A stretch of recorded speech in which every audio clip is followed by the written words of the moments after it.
Good morning, students. I, Professor Satish Chandgwant, is going to take the subject called Mechatronics in this semester for you. First of all, congratulations to all of you for entering to the final year. So let us begin with the first module, that is the Introduction to Mechatronics. We'll start with the definition. Mechatronics is synergistic integration of mechanical engineering, electronics, and intelligent computer control in design and manufacture of products and processes.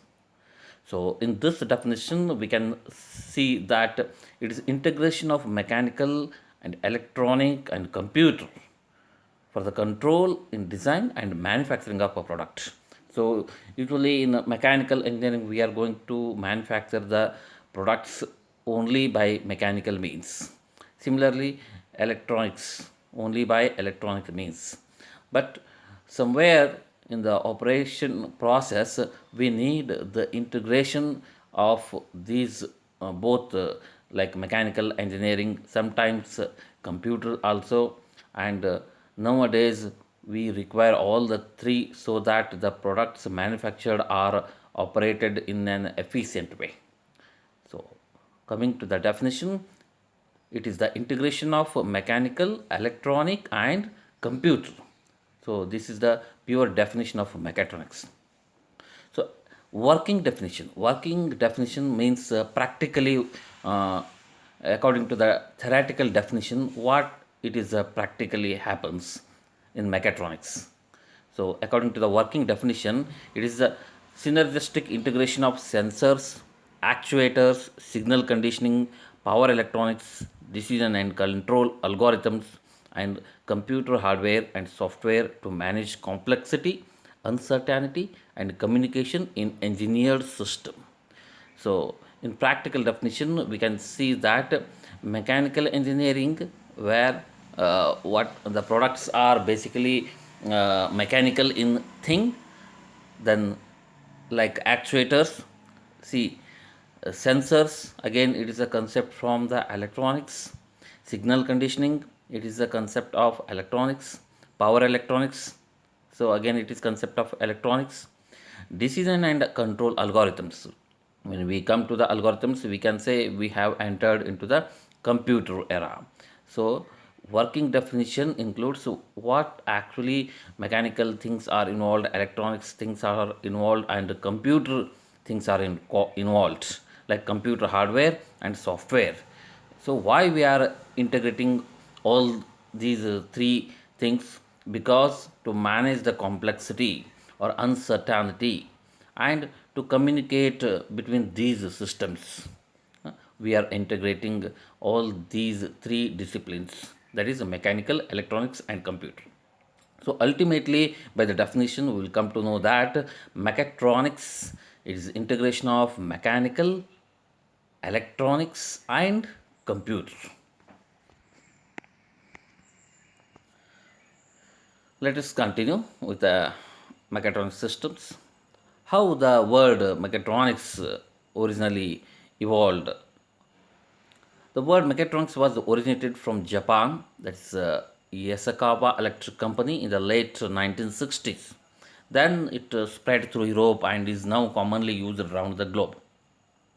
The word mechatronics is composed of mecha from mechanism and tronics from electronics. So we there are two words, or we can divide the mechatronics into two words. Mechatronics. Mecha means the mechanism. Tronics. So from mechanical it is taking mecha, and from electronics we have taken tronics. So it is composed of mecha, mechanism, tronics from electronics. Mechatronics solves technological problems using interdisciplinary knowledge consisting of mechanical engineering, electronics, and computer technology. We discussed it earlier. And one more important thing in this mechatronics is basically it is a multidisciplinary subject. So as we saw in the definition, it's the integration of mechanical, electronics and computer. So when we are going to study it, it's a multidisciplinary scenario. See, it takes the things from information systems, mechanical systems, electrical systems, computer systems. So all these will lead to mechatronics. See here in the circular diagram also we can see what are all the things involved in the mechatronics: control systems, digital control systems, computers, mechanical CAD, mechanical systems, electromechanics, electronic systems. So in the interior, at the outside, uh, automotive, aerospace, medical, xerography, defense systems, consumer products, manufacturing, materials processing. Xerography, it's a dry copying process. So it's like a photocopying where the image of the document is copied. So, a very important thing from mechatronics, we should know that it is a multidisciplinary scenario.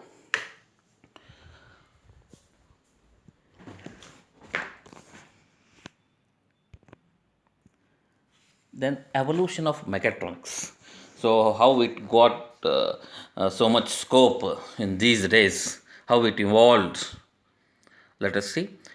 Technological advances in the design, manufacturing, and operation of engineered products or devices or processes can be traced through industrial revolution, semiconductor revolution, information revolution. So after industrialization, we have seen these three revolutions: industrial revolutions, where it began with the mechanical industry; semiconductor industry, where we it began with the electronics; and nowadays it is a information revolution. It's the era of internet.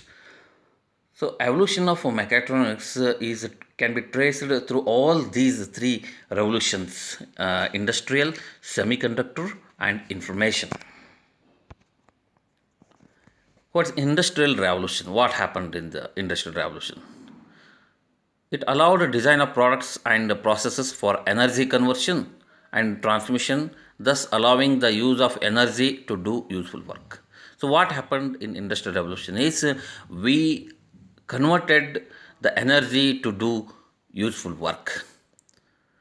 Engineering designs of this era were largely mechanical. So in industrial revolutions, most all the designs of the products were from mechanical based.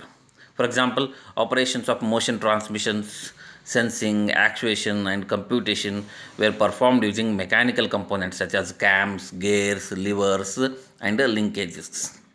So all these were purely mechanical systems, but they were suffering, or there is a scarcity or a lack of power amplification inability. So whatever power they have produced, it could not have amplified, and energy losses due to tolerances, inertia, and friction.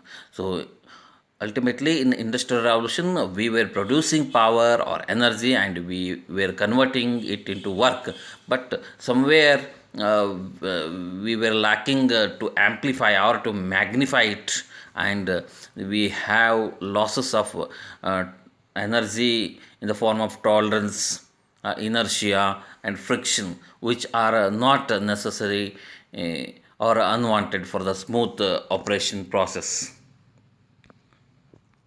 So you can see some of the uh, mechanical designs here: float valve, Watts governor, cam operated switch, bimetallic strip, thermostat. So all these are evolved purely through industrial revolution. Bimetallic strip, it's whenever the change in temperature takes place, mechanical displacement will happen. Similarly, thermistor, actually it's a thermal resistor, it's called thermistor. It's an electrical resistor where resistance is greatly reduced by heating, and it is used for measuring and controlling the devices. So all these devices were made up of because of industrial revolution. but there were some loopholes in this energy. We were producing energy, and that was converted into work by these means, but we were losing the energy, and we were lacking in magnifying the energy or power obtained from this. Second, that is semiconductor revolution, which led to the creation of integrated circuit. So IC chips, you might have seen the hardware parts of the computer. It is made up of fully IC circuits, IC integrated circuit technology. So what is the specialty of the semiconductor revolution? It was very effective, miniaturized. Miniaturizer means small in size. Power electronics could amplify and deliver needed amount of power to actuators. Then signal conditioning electronics could filter and encode sensory data in analog or digital format. Hardwired onboard discrete analog or digital ICs provided rudimentary computational and decision making circuits for control of mechanical devices.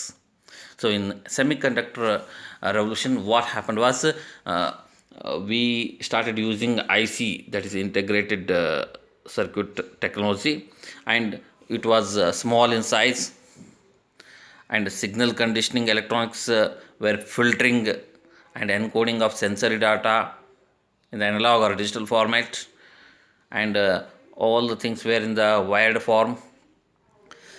So this happened in the semiconductor revolution.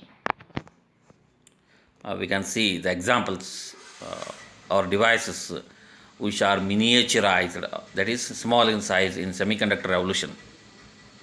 An integrated circuit, first one. Second one, an A to D, that is an analog to digital converter. Third one is an op amp, that is operational amplifier. So these are the small devices we started using in or soon in the after the semiconductor revolution. Next, this is the era of information revolution. It is a development of VLSI technology, very large scale integrated circuits, that is called VLSI technology, led to the introduction of microprocessor, microcomputer and microcontroller. See, we are using the words micro. In all the things we are using the microprocessors, and that became very small in size. Computer, very small in size. Controller, very small in size. Micro. Now computing hardware is everywhere, cheap and small.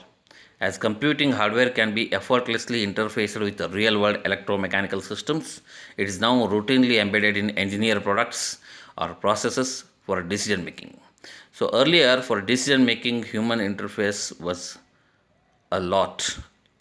Now, because of the information revolution, decisions can be taken in the system itself.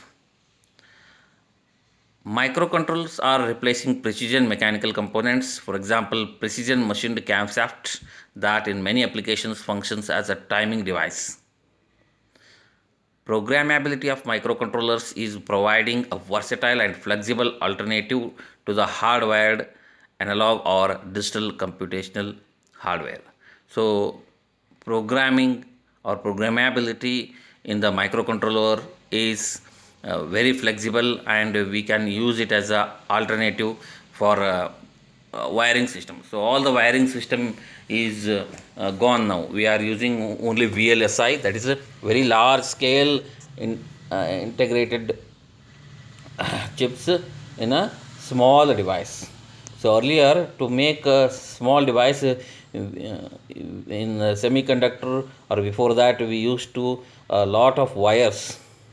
So now in information revolution, we are avoiding all that wiring system, and we are trying to use as much as possible only the integrated circuits.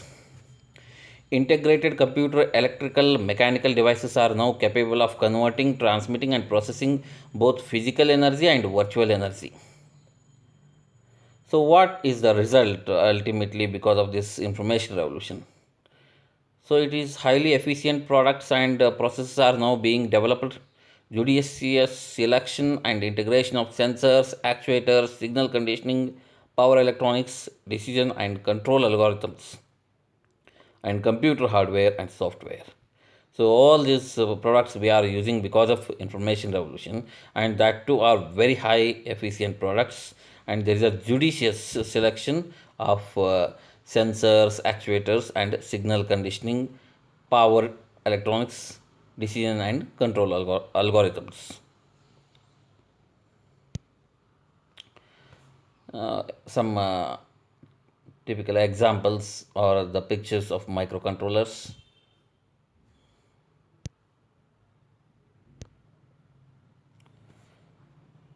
So ultimately, we can come to know that mechatronics has evolved through the four stages, that's primary, secondary, tertiary, and quaternary.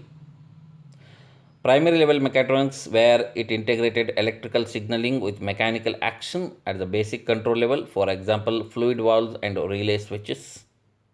Secondary level mechatronics, where it integrated microelectronics into electrically controlled devices, for example, cassette, tape, player. Tertiary level mechatronics, it incorporated advanced control strategy using microelectronics, microprocessors, and other application specific integrated circuits for example, microprocessor based electrical motor used for actuation purpose in robots. And now we are in the quaternary level of mechatronics, so where it attempts to improve the smartness a step ahead by introducing intelligence, that is artificial network, neutral network, and fuzzy logic, and fault detection and isolation, which is called FDI capability into the system. So, in the quaternary level of mechatronics, now we are introducing a very we are providing artificial intelligence also to the system, where it can make smart decisions with the help of internal fuzzy logic and neutral network, and even it can detect the faults itself and isolate the faults. So this is the specialty of the quaternary level mechatronics. So this is the small introduction for the today's session. We will continue for the further things in the next session. Any queries, let me know later in the afternoon. Thank you.